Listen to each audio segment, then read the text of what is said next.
90% of criminal acts, particularly violent criminal acts, are about men. According to Amarillo police, male-dominated homicides are on the rise in Amarillo. In 2011, we had 6 males, 2 females, and 1 unknown perpetrator. In 2012, 9 males, 1 female, and 1 unknown.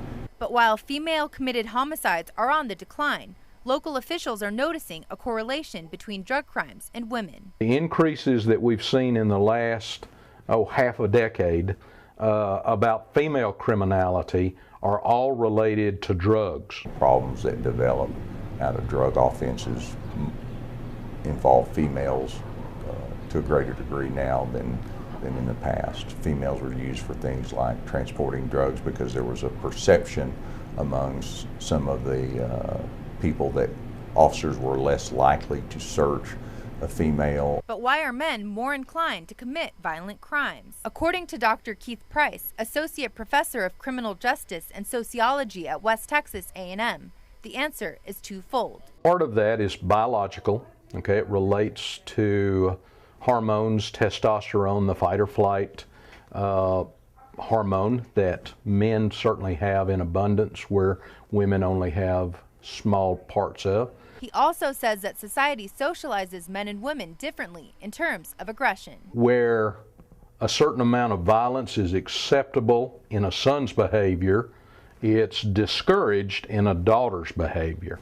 Whether it's biological or sociological, Dr. Price says that women are becoming the fastest growing sector of incarcerated criminals. Andrea Flores, Pro News 7.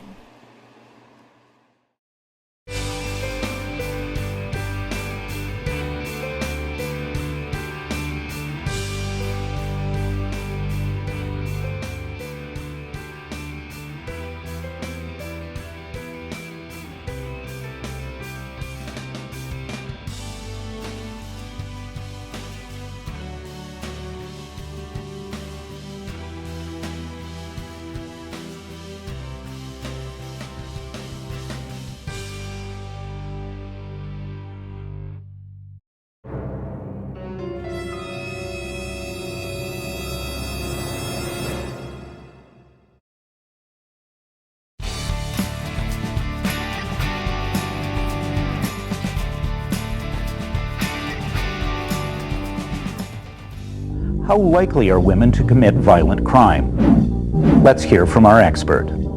It depends on the violent crime you're talking about. Sexual assault, for instance, about 98% are men, 2% are women, of reported sexual assault. If you're looking at something like murder, the ratio's still high, much more dominated by men. Women are more likely to kill partners, intimates, either their children or their spouses.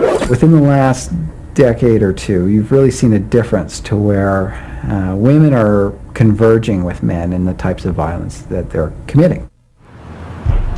10 years ago, you might not have heard of a woman being involved with a violent gang. Now, there's lots of women that are being involved in violent gangs. With serial murderers that are males, is that the murder itself is the end. That is the goal of the crime, and so they're not doing it to collect insurance necessarily. They're doing it because they enjoy actually murder. So why would a person commit a murder? And the answer is that most murders, the lion's share of murders, are committed in highly emotional states. They're committed by people who are under extreme stress, and for that reason, that's where you tend to get lots of mistakes and lots of forensic evidence that's left. And why so many murderers are caught is because they end up killing intimates or associates. Because most of us have been inbred with a strong taboo against murdering or harming other people, and will receive great guilt or remorse as a result of having committed such a crime. And so although you might immediately feel good, this is almost as often within moments replaced by a profound sense of regret and guilt. And this is what often leads to confessions and admissions.